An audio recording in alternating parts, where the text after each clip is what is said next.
durerea de spate, da? Despre asta e vorba. Da. Acum. La masajul de relaxare avem mișcările despre care am povestit, nu le mai repetăm, da?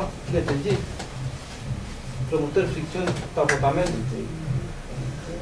și mângâieri de chere. La durerea de spate, despre asta este vorba, ar trebui să începem cu prezentarea, cum făcut și domnul doctor, da? Vertebre, patologia vertebrală și așa. Sărim peste. Întâlnim, da? Mi le-ați mai prezentat. Le-am mai prezentat, da? Dacă e cazul mai revenim, dar ce ne interesează pe noi? Ce are omul, da? Durere de spate, care poate să fie locală, spuneam, la nivelul lombei, da? Lombar. Lombar vine de la coloana vertebrală lombară, da? 5 vertebre lombare, urmează sacralele, da? Și coccisul. Ei bine, durerea poate fi doar lombar, poate să fie plecată pe nervul sciatic, sănătate, da? Și atunci vorbim de lombosciatică sau doar pe traseul nervului sciatic. Nu ne interesează în momentul ăsta sciatica și nici măcar durerea de pisiform. Durerea de pisiform, o să vorbim într-o zi întreagă numai despre ea, e un mușchi care începe de aici, de pe articulația sacro-iliacă, asta este articulația sacro-iliacă, da? Osul sacru, triunghiul ăsta de aici, da? Și aici este oasele coxale, ca niște arii de fluturi, da? Uite așa. Da. Sub, și peste ele vine masa musculară, gluteusul și formează bucile, da? Poate să fie inflamat de ceva. Mușchiul pisiform? Este contractat. Și nu mă doare pe ce. Da, ok. O să povestim multe despre pisiformul ăsta, care e foarte des întâlnită povestea, da? Acum, în momentul... Fascia acolo. Da. Aia e la mână, fascia. Nu, ziceați că și la aceea. Este un mușchi care pleacă în diagonală, de pe articulația sacro-iliacă asta, da? Eu acum sunt cu degetele chiar pe articulația sacro-iliacă. Care mă doare. Sacro-iliacă, da? Osul sacru, care are formă de triunghi, da? Astea. Și articulația sacro-iliacă în partea altă, da? Ei bine, mușchiul pisiform se prinde chiar aici, unde sunt vârful degetelor mele, unde este vârful degetelor mele, și cu o parte și cu cealaltă parte pe capul femoral. Și este o bandă în diagonală, da? Uite așa. Ăsta este. Ăsta este cel care, pisiform, mușchiul pisiform, bun, are rol în posturare și așa mai departe. Povestim, nu intrăm în detalii acum, nu interesează. Ce întâlnim în durerea de spate? În primul rând, în afară de durere, avem de-a face cu afectarea mai mult sau mai puțin a mușchilor. Mușchii paravertebrali, mușchii din zona bazinului sunt mușchi, pe de o parte sunt mușchi posturali, asigură postura verticală, da? Eu acum nu fac nicio mișcare, dar rămân vertical. Ei au o anumită doză de contractură fiziologică, normală.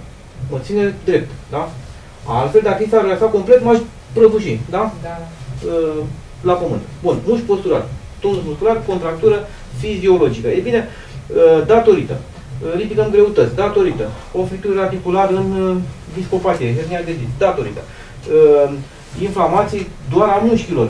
Mușchii sunt înveliți de o fascie, care se poate inflama cu ușurință și dă afecțiuni doar ale mușchilor, fără interesarea coloanei vertebrale. Doar afecțiuni de una peste alta, revenim, avem de-a face cu o contractură musculară care poate să fie acută, de la o zi până la câteva zile, da? O săptămână, și contractură musculară cronică. În contractura, și într-una și în alta avem de-a face cu durere. Avem de-a face cu mușchi pietrificați, mușchi indurați, da? Îi simțim la palpare. Cum se simte un mușchi normal? Mușchiul normal este moale, da? Are consistența aproape a untului, a margarinei, da? Nu vine terenul acum. Da? Suplu, ăsta e cuvântul. Este suplu, da? Uite, mușchii, da? Ce avem aici? Tricepsul. Îl vedeți? Cum ar arăta să fie contractat? Tetroi, da? Aici avem întâlnit cel mai des oameni cu mușchii în diferite zone ale coloanei vertebrale petrificat, în termeni popular, contractat. Și avem în vedere următorul lucru. În contractura acută, care nu este veche, avem de-a face cu mușchiul contractat și cu durere acută. Mai mult sau mai puțin intensă, da? Masajul nostru este foarte eficient. Facem frământări. În cazul ăsta avem de-a face în principal cu frământări ale zonei mușchiului contractat. Frământări, apăsări, presiuni. Da?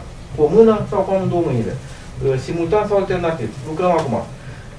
În ce privește contractura cronică, aici sunt niște probleme.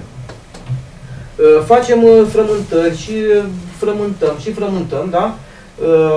Nu avem efecte vizibile nici în cursul ședinței, nici după 2-3 zile. Și atunci ne întrebăm de ce. Răspunsul este un singur. Contractura musculară cronică este însoțită de fibrozarea fibrelor musculare. Apare o rețea de fibrină care vine să în ajutorul fibrelor musculare. Ele trebuie să fie trebuie. Din cauza afecțiunii. Se contractă cronic, trebuie să fie dure. Da? Se creează un scut protector la discul ăla care este fugit, herniat, berit, scuipat. Da? Și atunci vine o rețea de fibre care le întăresc. Da? Cum ar fi cemurul ăla de beton și introducem o structură de asta de fier beton. Da? Ei bine, avem de a face cu structura aia pe care noi trebuie să o trimitem înapoi acasă, să o dizolvăm, să o rupem, să o dislocăm. Da? Și atunci, în afară de frământările pe care le facem noi clasic, avem de a face cu fricțiuni nu pe direcția fibrelor musculare, da? Nici măcar cu frământatul pe direcția fibrelor musculare, ci transvers. Da? Și facem neteziri, fricțiuni pe mușchi în ideea de a, încă o dată, de a încerca să rupem, să eliminăm acea rețea care ține mușchii indurați, pentru că ei sunt contractați de mult timp, cronic, da? Asta avem în vedere, da? Și într-un caz și în cealaltă, nu uităm de frământări și de fricțiuni. Acum, dacă masajul de relaxare îl facem cu ulei parfumat, de tot felul de nuanțe și de arome, în masajul terapeutic, ăsta, în durarea de... Ce înseamnă terapeutic? Tratăm ceva, o afecțiune, altceva decât masajul de relaxare. Folosim ce? Unguiente antiinflamatoare, sau creme, sau geluri. Da? Sunt o mulțime de extracte cu proprietăți, de la, ce știu eu, nu știu, spânz, ăsta, untul pământului, acum sunt peste tot. Vorbesc ăștia populare, tradiționale. În afară de ăștia sunt cele din farmacie chimice, extracte chimice industriale, de tip diclofenac, fenilbutazonă, indometacin și altele, da? Hai să luăm unul. Este bun. Atenție, ăștia în momentul în care ne apucăm să le folosim, trebuie să le verificăm. Pentru că ele, fiind naturale, nu au foarte multe substanțe conservante, oxidează repede și să strică, da? Bine.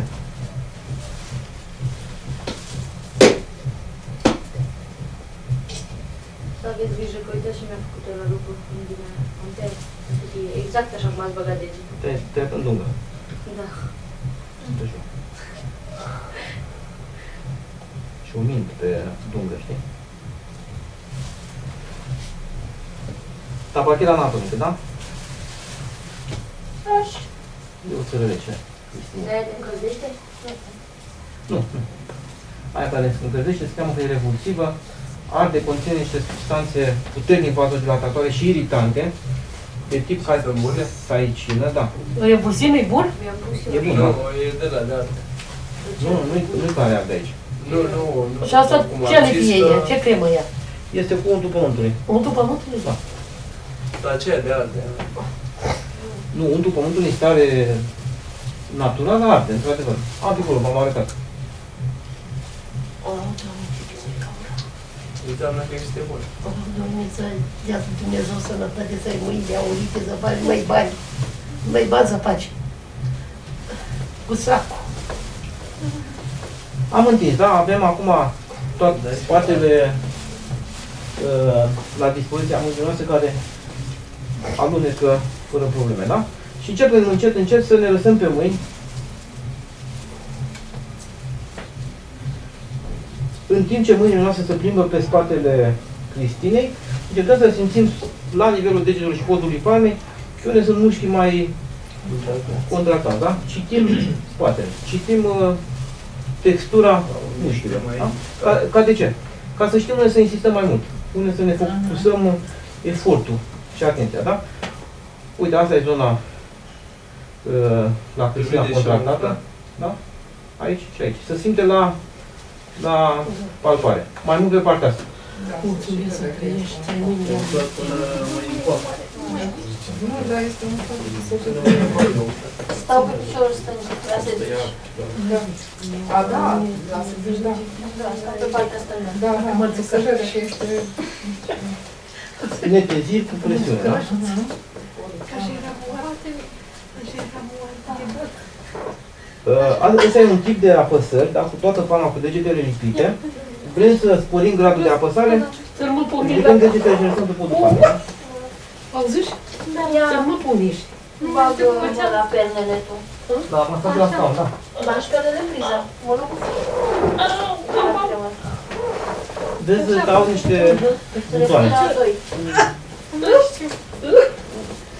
Mă rupi.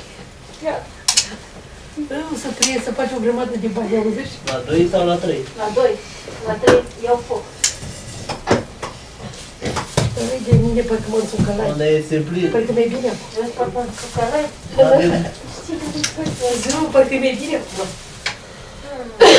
Ai, ce bine. Neteziri cu policele, da? Pe paravertebrali. Dar Ăștia sunt cei mai afectați. Greu o să găsim contracturi musculare la, scuză-mă, te gândi, La la ce scot din priză? Ce scot din priză? ce scot din primul? Scoate-mi, da. Nu mai e rău. Nu, asta este. Nu, lasă-le că sunt băgate. Asta e moment. Uite-te doar la butoane, să fie la cifre, să nu fie la 0, știi? Să zicem, Nu băgat. bagă-le atunci. Dar nu avem un clip pe care le scot. Uite-te la ăsta, Ăsta.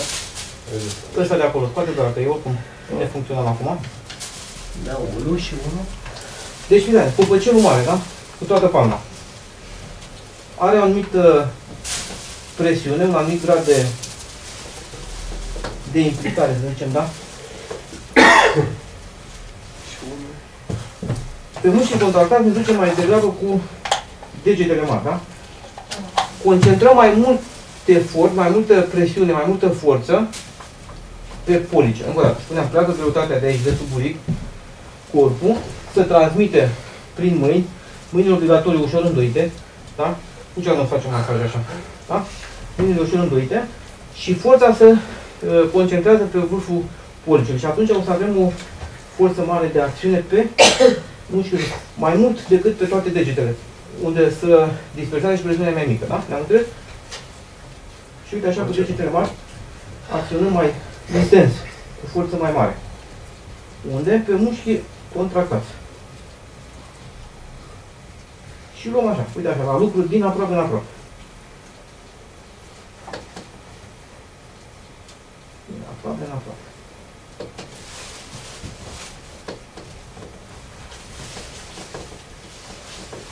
Mă odinesc și eu, că am voie să mă odinesc, da? Cum ne odinesc? Nu vezi, uite așa. Da? Și spuneam că în cazul contracturului e foarte util să facem așa un masaj transversal, da? Vedeți cum am poziționat. Că pot să mă joc cu greutatea. Da? Greutatea mea.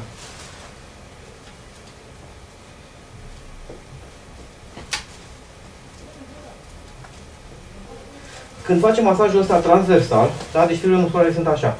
Și noi le masăm așa, observați? Ăștia sunt fibrele musculare. Ele, în momentul ăsta, se relaxează și ne lasă să lucrăm doar pe acea rețea care le ține ghem în cazul contracturii cronice. Înțelegeți ce reclamă?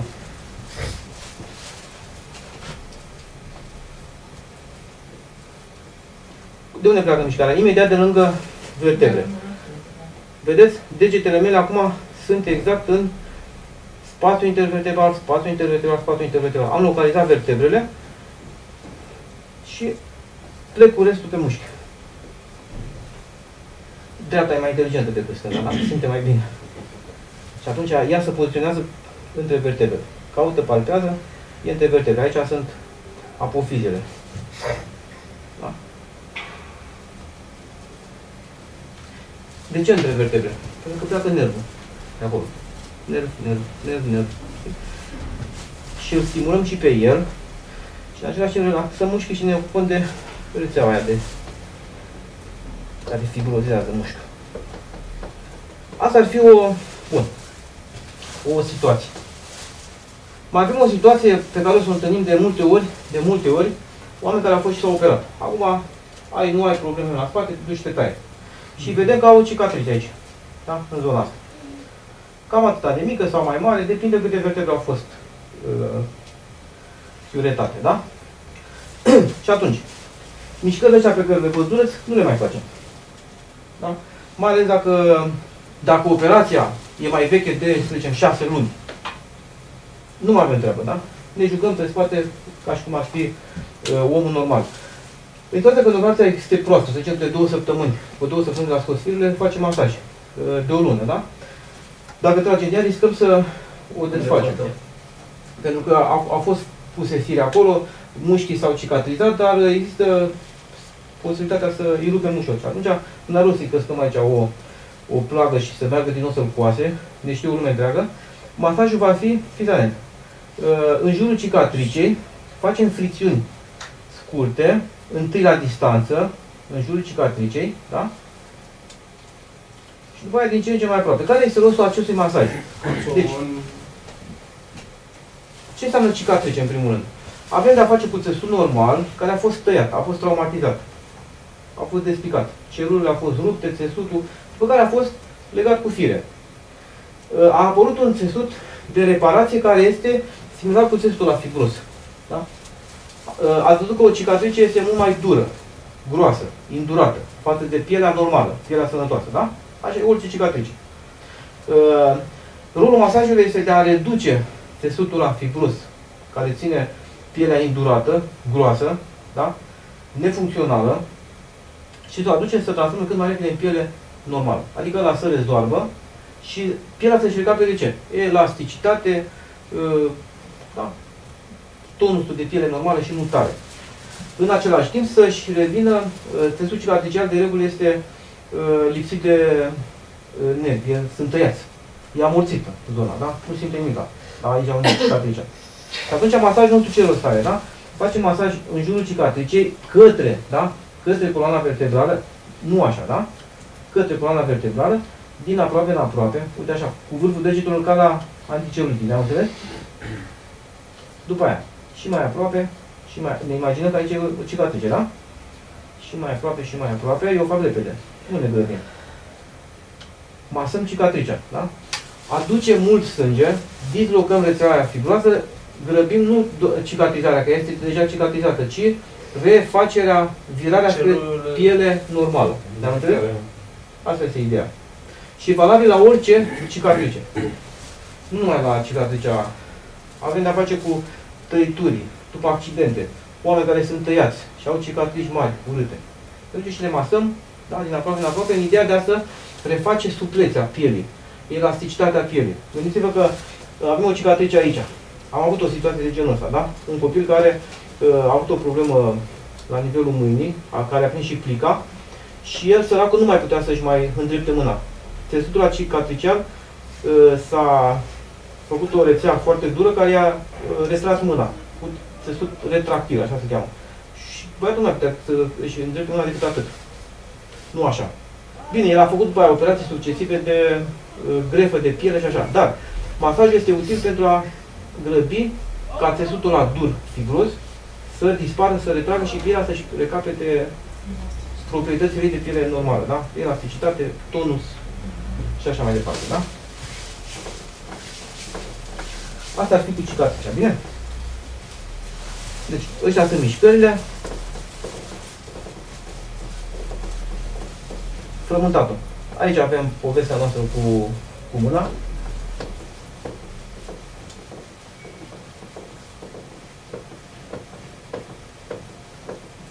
Ce facem prin frământare? Frământare presiune. Îl golim pe mușchi de sânge, iar el imediat se inundă cu sânge, îl golim, se inundă, îl golim, se inundă. Și din jocul ăsta, mușchiul își recapătă încet proprietățile lui de... Îl trezim. Amnezie, mai ținute cu amnezia mușchiilor, da?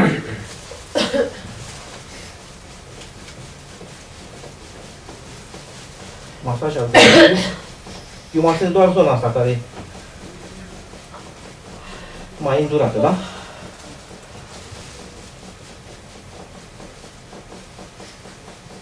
E complicat?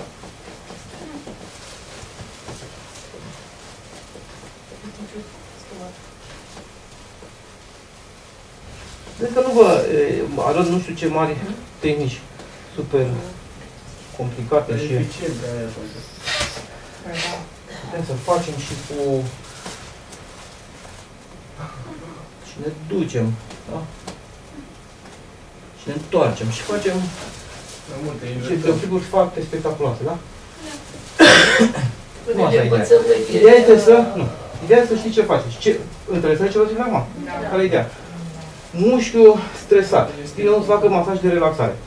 Este altceva. Omul a fost o zi întreagă, face masaj de relaxare. Ne schimb pe spinarea lui și omul pleacă cu norișor la călcăi, da? Mușchiul contractat de altă poveste. Da? Frământat, presiuni, ca să ce? Să decontractăm. Dacă este contractat de puțin timp, e ok. Suntem cei mai șmecheri. Omul să pierde durerea, nu se mai duce la cuțit, uită de pastile, i-a trecut. Bă, mi-a făcut masaj, tătic. Dacă contractura e cronică, avem de muncă, avem de lucru, da? Bine. Vreau să vă văd și voi că dați din mâini. Da? Hai, nu pleci. Da. Nu pot. A vorbit foarte mult în ultimul timp și vreau să mai văd că dați din mâini. Da, cremă care încălzește. Vrei crem care îmi gândești? Da, e frig de tremă. Ia vă. Dar nici de aia super strong. Așa, încălzesc ăștia. Da. Așa, numai un pic. Bine. Deci să nu-mi ia foc spatele.